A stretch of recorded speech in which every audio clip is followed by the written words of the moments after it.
이번 주 신천지들 때문에 나라가 온통 뒤집혔습니다. 어떤 분들이 신천지가 왜 사입이냐고 저한테 묻길래 제가 이런저런 말씀을 드린 적도 있는데요. 그래서 잠깐 말씀드리면 신천지가 왜 사입이냐면 구원에 대한 해석이 다르기 때문입니다. 우리가 몇 주 동안 지금 하나님의 구원의 역사에 대해서 함께 여러분과 제가 나누고 있는데 오늘은 하나님의 구원에 대해서 잠깐 설명을 하고 제가 말씀을 함께 나누려고 합니다. 오늘 우리가 본 본문 앞 바로 29절과 31절에 성경에 보시면 이렇게 되어 있습니다. 하나님이 미리 아신 자, 제가 이걸 예지라고 그랬죠. 예지. 자, 예지. 하나님께서 미리 아신 자들을 또한 그 아들을 형상을 향해서 본받기 위하여 미리 정하셨으니 이는 그로 많은 형제 중에서 맏아들이 되게 하려 하심이라. 그러면서 그 다음에 자, 미리 아신 자들을 미리 정하신 그들을 또한 부르신 그들을 또한 의롭다 하시고 의롭다 하신 그들을 또한 영화롭게 하셨다. 그러면서 바울이 하나님의 구원의 과정을 쭉 간단하게 설명을 해 놓았습니다. 자, 성경 여러 곳곳에서 구원에 대해서 이런저런 설명들이 있는데 총 보면 자, 이 도표를 여러분이 잊어버리시지 않으면 절대로 이제 이단이 어떤 말을 해도 우리가 속아 넘어가지 않습니다. 자, 이것을 삼위일체 구원론이라고 그러는데요.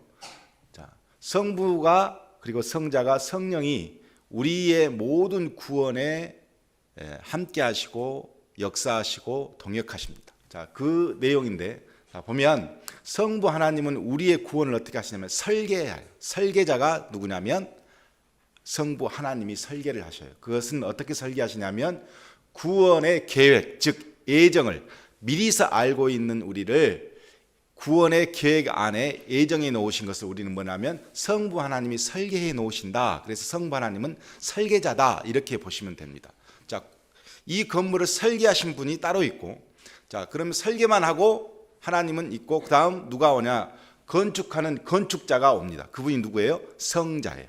성자는 구원을 건축하셔요. 어떻게 하냐면 구속, 즉 구원을 완성하시는데 그때 하시는 행위가 뭐냐면 계시, 대속, 화목, 구속, 화해, 승리. 자, 이 땅에 오셔가지고 구원을 건축하시는데 이렇게 활동을 하셔가지고 이 땅에 우리를 이제 건축하셔요. 구원을 건축하셔요. 그리고 단 다음에 그 바톤을 누구한테 넘기냐면 성령한테 넘깁니다. 그러면 성령은 이 모든 것을 구원을 관리하시는 거예요. 자, 건물이 지어졌으면 관리자는 따로 있어요. 자, 관리자가 누구냐면 성령인데 구원을 적용시켜요. 구원받은 우리를 이 구원의 삶을 하도록 적용하는 거예요. 어떻게 적용하냐면 소명을 주시고 회개케 하시고 회심케 하시고 칭의하시고 양자, 성화, 견인, 확증 이 모든 과정을 우리는 성화라고 그래요. 성화. 그래서 처음에는 우리가 구원의 예수님께 이렇게 부르심을 받으면 그때 우리가 갖게 된 것이 뭐냐면 구원의 확신을 갖게 돼요. 자, 구원을 확신을 갖게 되어지는데 예수님을 통해서 이것이 오늘은 예수님과 좀 친하면 확신이 있고 내일은 좀 없어지고 왔다 갔다 한단 말이에요. 그때마다 누가 관리하는 관리자인 성령님이 우리 안에서 구원을 확증해 주셔서 너는 구원받은 백성이라는 것은 늘 확증해 주시는 분 누구냐면 성령이에요. 자, 그럼 확정은 언제 되느냐? 우리가 죽어서 성부 하나님께 가면 그때 구원이 확정이 돼. 그것을 우리는 뭐라 그러냐면 영화롭게 된다. 즉 예수님처럼 우리가 완전히 변화되는 거예요. 그것을 영화라고 그러고 완전한 구원은 성부 하나님께 시작해서 다시 성부 하나님께로 돌아갔을 때 우리는 확정을 받습니다. 자, 구원파가 뭐라고 물죠? 언제 구원받았습니까? 묻잖아요. 왜 이 사람들이 이단이냐면 언제 구원받았습니까? 라고 묻는 것 자체가 말이 안 되는 거기 때문에. 언제 받았어요? 확정되어지는 것은 성부 하나님 앞에 우리가 죽었거나 아니면 이 역사의 종말이 와서 하나님께 다시 되돌아갔었을 때 구원에 확정되었다 이렇게 이야기하는데 이 구원파들은 바로 성자 확신을 가지고 확정이라 그래. 그래서 잘못되었다는 거예요. 확신의 과정과 확증을 거쳐서 확정이 되어져요. 이 삼위일체 구원이 우리가 말하는 구원이다, 이렇게 보시면 돼요. 이것을 3월 말에 책자를 통해서 여러분에게 다시 제가 설명을 해드릴 거예요. 단지 이 도표만 알고 있으면 절대로 구원론에서 크게 흔들리지 않는다는 겁니다. 자, 삼위일체 구원을 부인하면 사입이고, 삼위일체 구원을 잘못 가리키면 이단이라 그래요. 자, 이만희 문선명을 왜 우리가 사입이라고 말하냐면 자기를 통해서 구원을 받을 수 있다는 거예요. 그래서 사입이라 그래. 이것은 교리로 뭐 서로 말하고 성경이 맞네 틀리니 할 필요도 없어. 이 사람들은 성경 자체를 그냥 변화시켜 버려서 자신을 통해서 예수를 통해서가 아니라 자신을 통해서 구원을 받을 수 있다고 하기 때문에 이런 집단들은 우리가 따져볼 필요도 없이 그냥 사이비 집단이라고 그래. 이거는 단지 어떤 사람들이 중요한 문제라면 구원파 뭐 이요한, 박옥수, 무슨 이초석, 뭐 귀신론자들, 김기동, 이런 사람들은 자기를 통해서 천국 간다고 말하진 않아요. 뭐냐, 구원론을 변형시켜서 잘못 가르쳤어. 이런 집단은 이단이라고 그래요. 그러니까 이단과 사이비는 달라. 사이비는 처음부터 끝까지 완전히 기독교라고 볼 수 없는, 그야말로 교주를 통해서 구원받으려고 하는 집단들을 사이비 집단, 그래서 신천지를 우리가 사이비 집단이라고 그러는 거예요. 그리고 이단은 우리하고 교리는 달라. 성경을 가리키는데 구원에 대한 해석을 잘못하고 있는 사람들, 이런 사람들을 우리는 이단이다, 이렇게 말할 수 있어요. 자, 오늘 본문을 통해서 하나님의 구원의 역사가 얼마나 위대한가 바울이 아주 잘 설명해 놓았어요. 바울은 하나님의 구원의 역사를 실제적으로 체험해보고 나서, 그리고 나서 어떻게 하냐면 그 구원의 역사를 잘 성경적으로 정리한 사람이 바울입니다. 가장 잘 정리되어 있는 부분이 로마서인데, 로마서 중에서도 가장 중요한 부분이 8장이고, 8장 중에서도 오늘 본문 읽은 이 내용이 가장 중요한 내용이에요. 그래서 로마서 8장에서 가장 중요한 오늘 본문이 바로 구원이 얼마나 위대한가 바울이 설명하고 있어요. 자, 저와 여러분은 구원받은 하나님의 백성입니다. 이 구원을 바울이 얼마나 철저하게 확신하고 있고 얼마나 위대하게 보고 있는지 오늘 본문을 통해서 한번 구원을 살펴보려고 합니다. 오늘 본문의 구조를 보면 이렇습니다. 그런즉 이 일에 대하여 우리가 무슨 말하리요, 이렇게 시작합니다. 그런즉 이 일은 뭘까요? 바로 앞에 있는 구원에 대해서 쭉 설명을 했잖아요. 그러니까 이 일은 하나님의 구원을 말해요. 자, 하나님의 구원에 대해서 무슨 말을 할 수 있을까라고 시작을 합니다. 그러면서 도저히 인간이라면 대답할 수 없는 4가지 질문을 통해서 하나님의 구원이 얼마나 위대한가를 4가지 질문에 대한 답을 통해서 오늘 설명을 하고 있습니다. 첫 번째 질문은 31절에 있습니다. 자, 바울이 우리에게 이렇게 물었습니다. 하나님이 우리를 위하시면 누가 우리를 대적하리요? 그랬어요. 자, 하나님이 나를 구원하시고자, 한 사람을 구원하시고자 마음을 딱 드시면, 그렇게 하시겠다고 계획하시면 누가 이 세상을 바꿔놓을 수 있겠느냐? 대적자가 없다는 말이 아니라 하나님의 구원의 역사 앞에서 어떤 대적도 무기력하다는 그런 뜻을 가지고 있습니다. 자, 그 누구도 하나님의 구원의 역사를 대적할 수 없는데 대적하는 존재가 있어요. 베드로전서 5장 8절에 보면 성경에 이렇게 기록이 되어 있어요. 너희 대적 마귀가 우는 사자같이 두루다니며 삼킬 자를 찾나니, 그랬어요. 자, 대적이 있습니다. 악한 영, 사단이 하나님의 구원의 역사를 대적합니다. 그러나 바울이 이것이 아무런 문제가 되지 않는다는 이유는 32절에 이렇게 기록하고 있어요. 자기 아들을 아끼지 아니하고 우리 모든 사람을 위하여 내주신 이가 어찌 그 아들과 함께 모든 것을 우리에게 주시지 않겠느냐, 그랬어요. 자, 이것 때문에 그 어떤 대적자가 아무 필요가 없다는 거예요. 창세기 22장에 보면 아브라함이 이삭을, 하나님의 명령을 받고 이삭을 모리아 땅에서 번제로 하나님께 드리려고 올라갑니다. 올라가서 이제 하나님의 명령을 받고 이삭을 번제로 드리려고 칼을 드는 순간 하나님께서 이렇게 말씀하시죠. 자기 아들을 아끼지 아니하고, 그러니까 내가 내 아들 독자까지도 내게 아끼지 아니하였으니 내가 이제야 내가 하나님을 경외하는 줄을 아노라 그랬어요. 네 아들 독자도 아끼지 않고 이것을 나에게 바치려고 했으니 네가 나를 얼마나 사랑하는 줄, 경외하는 줄 이제 알겠다 그랬어요. 반대로 이것을 하나님이 내 아들을 아끼지 아니하고 너한테 주었으니, 너희들에게 주었으니 얼마나 너희들이 중요하냐, 이런 의미로 바울이 거꾸로 이것을 놓고 역지사지에서 우리에게 설명해내는 거예요. 하나님이 독생자를 우리에게 내어주셨는데 그 무엇으로 그 계획을 바꿀 수 있겠느냐, 이런 의미로 주었다는 겁니다. 자, 우리가 축구를 합니다.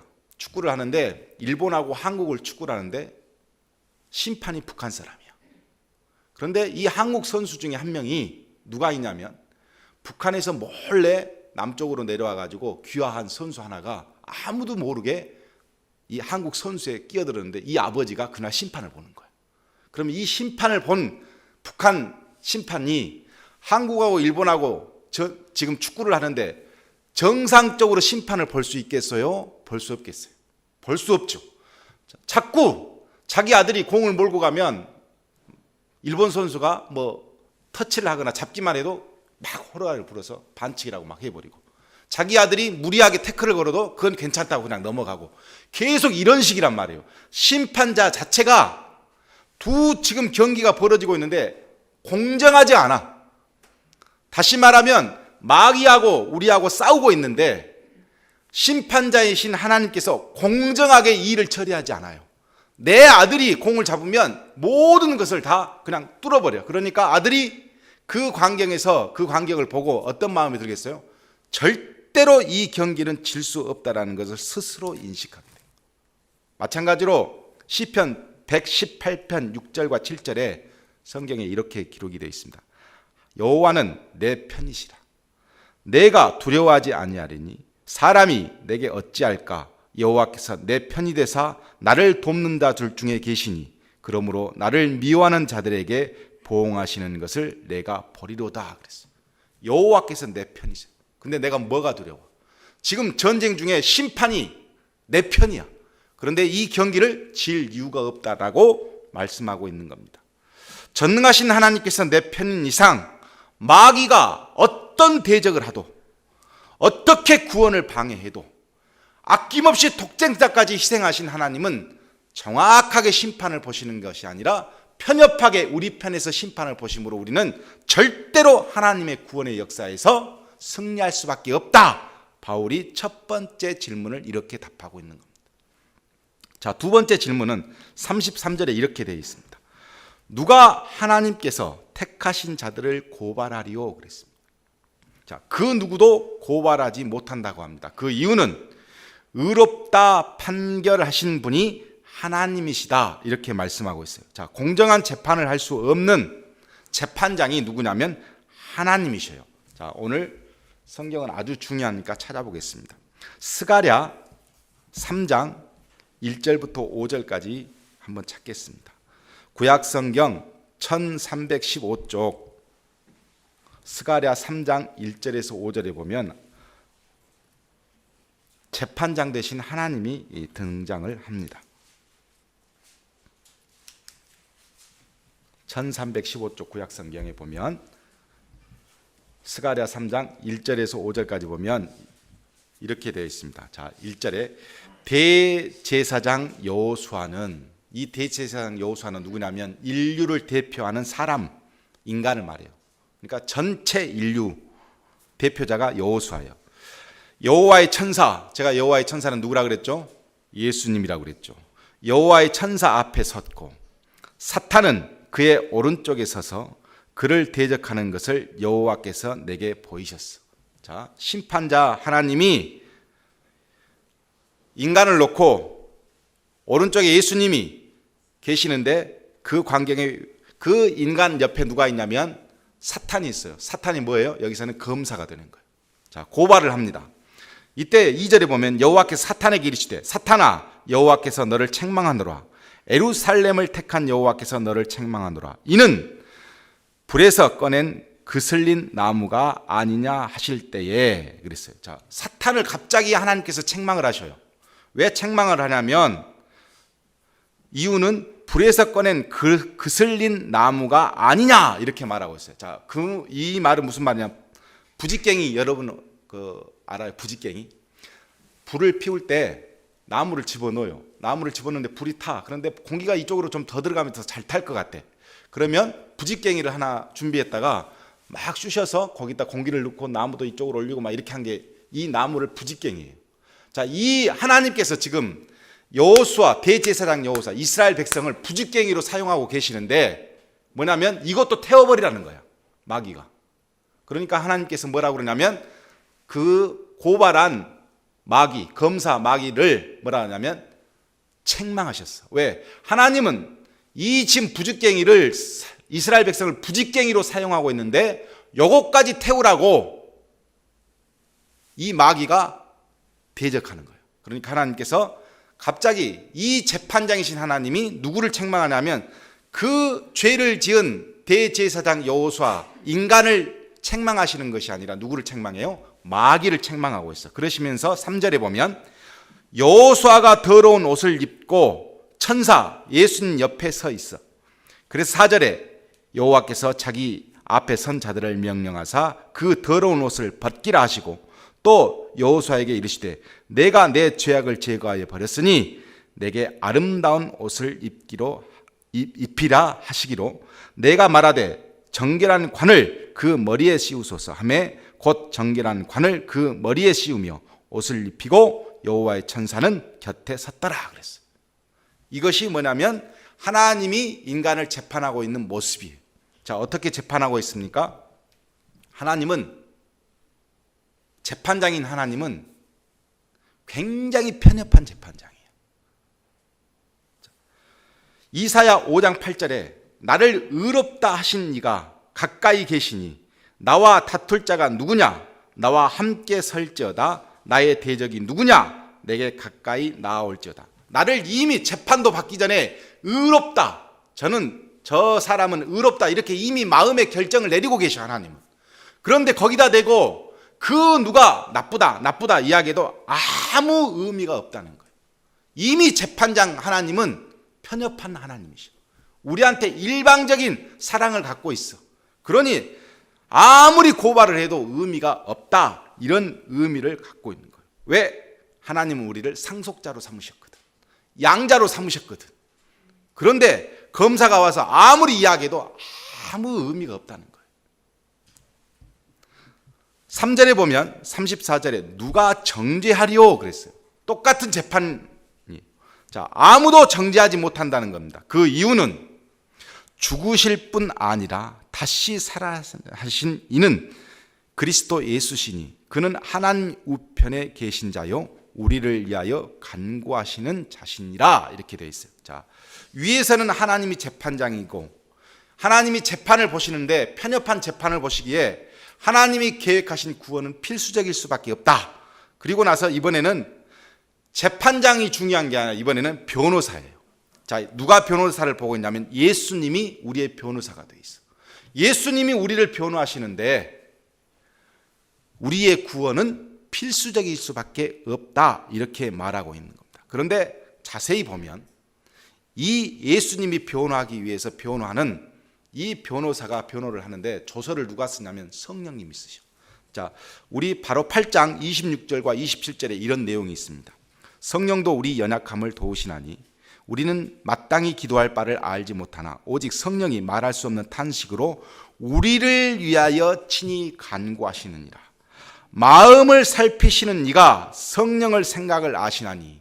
자, 하나님이 누구의 생각을 알고 있냐면 성령의 생각을 아시고 이는 성령이 하나님의 뜻대로 성도를 위하여 간구하심이라. 자, 조서를 누가 작성하냐면 성령이 작성을 해요. 우리 안에서 성령을 작성하시는데 이 성령은 하나님께서 어떻게 재판하실까를 너무 잘 알고 있어. 그러니까 조서를 나를 위해서 조서를 잘 써서요. 써가지고 누구한테 이걸 넘겨요? 예수님 앞에 넘겨.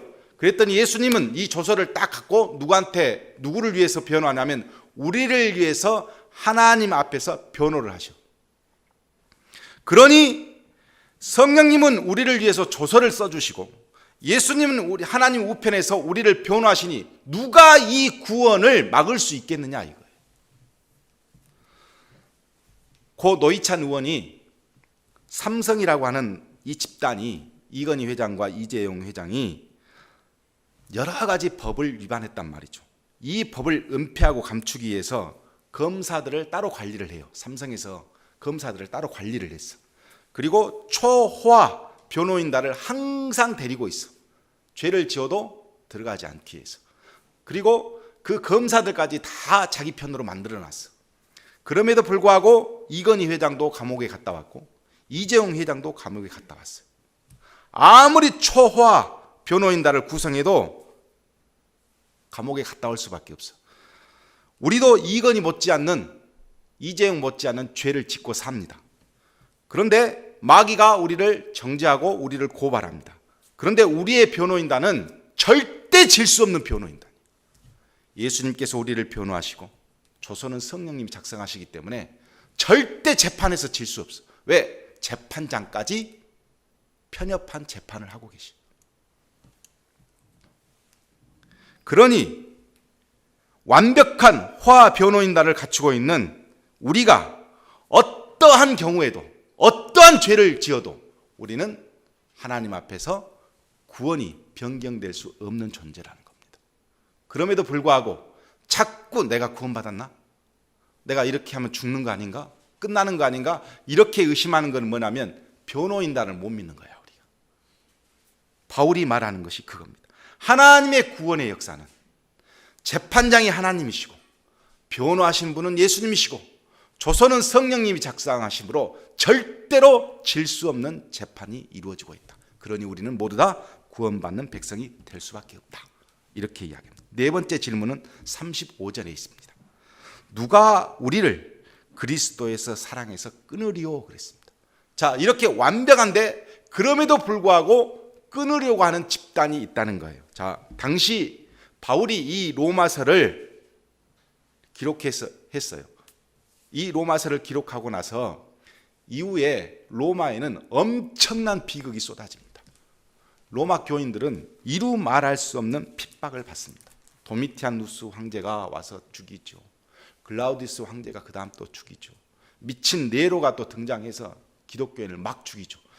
하나님이 우리를 사랑하시는데 중간에 폭군이 등장해서 우리를 막 죽여대는 거예요. 그랬을 때 일어나는 현상을 바울이 뭐라고 그랬냐면 기근, 고난, 환난, 고난, 기근, 적신, 위협, 칼 여러 가지 위협을 당할 수밖에 없다. 그러면서 36절에 이렇게 기록해 놨어요. 종일 주를 위하여 죽임을 당하게 되며 도살당한 양같이 여김을 받았다 그랬어요. 당시 로마 교인들 그랬어요. 저와 여러분이 그래.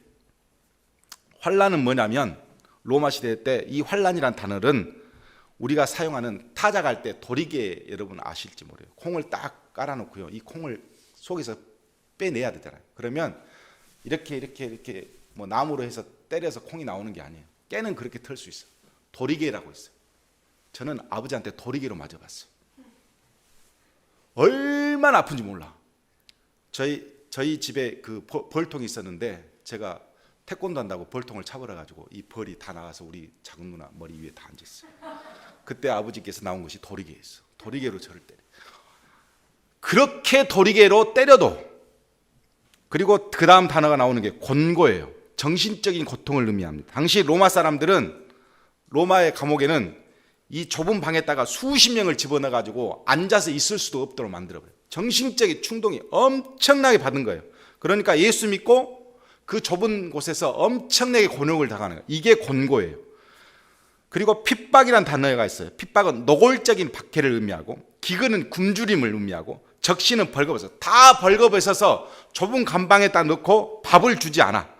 이런 위협을 당해. 그러면 어떻게 될까? 37절에 바울은 이 모든 일에 우리를 사랑하시는 이로 말미암아 우리가 넉넉히 이기느니라 그랬어요. 어떠한 환난도 어떠한 환경도 하나님의 사랑을 우리에게 끊을 수 없다 그랬습니다. 로마서 바로 앞에 5장 7절과 8절에 하나님이 왜 이렇게 사랑하시고 하시는가 그 확증에 대해서 이렇게 바울이 이야기합니다. 의인을 위하여 죽는 자가 쉽지 않고 선인을 위하여 용감히 죽는 자가 혹 있거니와 우리가 아직 죄인 되었을 때 그리스도께서 우리를 위하여 죽으심으로 하나님께서 우리에 대한 자기의 사랑을 확증하셨다 그랬어요. 자, 우리 주위에 보면 의로운 사람이 있어. 김대중 대통령처럼 이런 의로운 사람을 위해서 내가 대신 죽는 사람이 혹 있을 수 있어요. 너무 착해. 그래서 저 사람 구하려고 내가 죽는 경우는 있어. 그러나 뭐냐면 죄인 되었을 때 하나님이 원수가 죄인이잖아. 원수를 위해서 내가 죽은 사람은 이 인류 역사상 없어. 그런데 누가 죽었어요? 예수님이 원수를 위해서 죽었어. 그것으로 뭘 했어요? 하나님이 얼마나 인간을 사랑하시는가 그것을 확증하셨어. 이렇게 확증하신 하나님의 사랑은 절대로 어떠한 환난이 있어도 절대 끊을 수 없다는 거예요. 죽으면 죽으리라고 쓴 안희숙 사모님이 처녀의 몸으로 6년 동안 감옥에서 옥살이를 당했습니다. 옥살이를 당해서 온갖 육체적인 고통, 여자로서 도저히 감당할 수 없는 치욕들을 다 경험합니다. 그리고 광복이 맞이해서 갑작스럽게 풀려나게 됐어요. 그때 이 안희숙 사모님이 이렇게 이야기합니다. 나는 자격 부족으로 실격된 순교자다. 진실로 나는 내 주님 예수를 위하여 죽기를 결심하고 나섰던 길이다. 그런데 나는 순교의 뜻을 이루지 못하고 기회를 잃었을 때 몹시 섭섭해서 감옥에서 나오면서 울었다 그랬어요. 나도 주기철 목사님처럼 순교하겠구나. 왜? 어떠한 하나님 나를 얼마나 사랑하시는가 그 확증이 내 안에 있으니까 어떠한 죽음이든 어떠한 고통이든 어떠한 아픔이든 다 이겨낼 수 있었어. 그래서 이렇게 죽겠구나. 그럼 나도 순교자가 되구나. 이 기대에 찼는데 갑자기 광복을 맞이해서 감옥에 나오되니까 안희숙 사모가 섭섭했다 그랬어요. 순교자가 될 수 있었는데 하나님이 나를 탈락시켰다. 내가 부족하구나. 주기철 목사님만큼 내 믿음이 부족하구나. 그래서 섭섭했다. 이렇게 고백을 해요. 우리가 구원의 확신을 가질 수 있다. 이 마음이 있으면 38절과 39절에 바울이 이렇게 이야기합니다. 구원의 확신이 있다. 자, 내가 확신하노니 하나님의 하나님 나를 구원하셨다. 이 마음을 내가 확신한다면 사망이나 죽음의 위협, 순교 같은 것이나 생명이나 천사들이나 권세자들이나 초자연적인 영계에 속한 존재들이 현재일이나 장래일이나 오늘 있을 두려움과 내일 있을 염려들이나 능력이나 즉 천재지변이나 초자연적인 현상, 코로나 같은 현상이 벌어져도 높음이나 측량할 수 없는 하늘에 대한 경외심을 갖도록 하는 영광을 얻는다 할지라도 깊음이나 깊이를 알 수 없는 지옥과 같은 데 떨어진다 할지라도 다른 어떤 피조물이라도 하나님이 창조한 모든 피조물이 우리를 핍박한다 할지라도 우리를 우리 주 그리스도 안에 있는 하나님의 사랑에서 끊을 수 없으리라. 이렇게 누가 전능하신 하나님의 날개 아래 숨은 우리를, 그렇게 선택받은 우리를 송사하고 정죄해서 죽일 수 있겠어요? 누가 우리를 택하신 창조주의 그 원래 계획하신 구원의 역사 앞에서 어떤 고통과 위협으로 하나님의 사랑에서 우리를 끌을 수 있겠어요? 없다는 겁니다. 심지어 누가 예수 그리스도의 십자가의 완전한 사랑을 무의미한 사건으로 바꿀 수 있겠느냐? 절대 바꿀 수 없다는 겁니다. 그 어떤 존재도, 그 어떤 사건도, 그 어떤 권세자의 위협도 하나님의 선택과 사랑에서 우리를 끊게 할 수 없다. 이게 바울이 본 하나님의 구원의 역사예요. 말씀을 마치려고 합니다. 모세가 하나님의 구원에 대해서 신명기에 이렇게 백성들한테 가르쳤어요. 여호와의 분깃은 자기 백성이라 야곱은 그가 택한 기업이로다. 즉 하나님이 택한 이스라엘 백성은 어떤 존재냐? 백성이란 말이에요. 하나님의 백성. 그래서 뭐라고 말하냐면 여호와께서 그를 황무지에서 짐승이 부르짖는 광야에서 만나시고 호위하시며 보호하시며 자기의 눈동자 같이 지키셨도다. 마치 독수리가 자기의 보금자리를 어지럽게 하며 자기의 새끼 위에 너풀거리며 그의 날개를 펴서 새끼를 받으며 그의 날개 위에 그것을 엎는 것 같이 여호와께서 홀로 그를 인도하셨고 그와 함께한 다른 신이 없었도다. 그랬어요. 하나님의 완전한 사랑으로 시작된 하나님의 구원의 역사는 그 어떤 것도 도저히 어떤 악한 뭐가 있을지라도 끊을 수 없었다는 거예요. 성취하시는 하나님이시죠. 제일 강한 새가 독수리 아닙니까? 독수리가 딱 품고 있어요. 높은 곳에 탁 올려놓고 거기에서 누가 그 새끼를 탐할 수 있겠어요? 누가 죽일 수 있겠어요? 절대 없다는 겁니다. 여러분과 저희를 향한 하나님의 사랑, 우리가 가끔은 믿음이 부족해서 내가 사랑을 받고 있나? 내가 이렇게 어려운데 하나님은 나를 버리신 거 아닌가? 라는 생각도 들기도 하고, 우리가 어떤 죄를 지어서 너무 이 죄책감 때문에 정말 내가 예수 믿는 사람이 이런 죄를 지어야 되나? 이런 죄책감에 빠질 때도 있어요. 그러나 초화 변호인단을 갖고 계시는 하나님께서, 이미 편협한 재판장으로 계신 하나님께서 완전한 조서를 꾸며주신 우리 성령님을 통해 우리를 이미 다 구원하기로 작정되어 놓았는데 그 무엇이, 그 어떤 존재가 하나님의 구원의 역사를 대적하고 방해할 수 있겠느냐? 없다는 겁니다. 저와 여러분이 이 교회에서 예배 드리는 것이 절대 실수가 아니고 하나님의 계획이시라면 그 계획은 영원히 변치 않을 겁니다. 여러분의 가정도 우리의 교회도 하나님의 구원의 역사에서 그 누구도 내려놓을 수도 없고 대적할 수도 없습니다. 그런 하나님의 구원의 역사를 여러분이 가정에서 교회에서 체험하시기를 주님의 이름으로 축복합니다.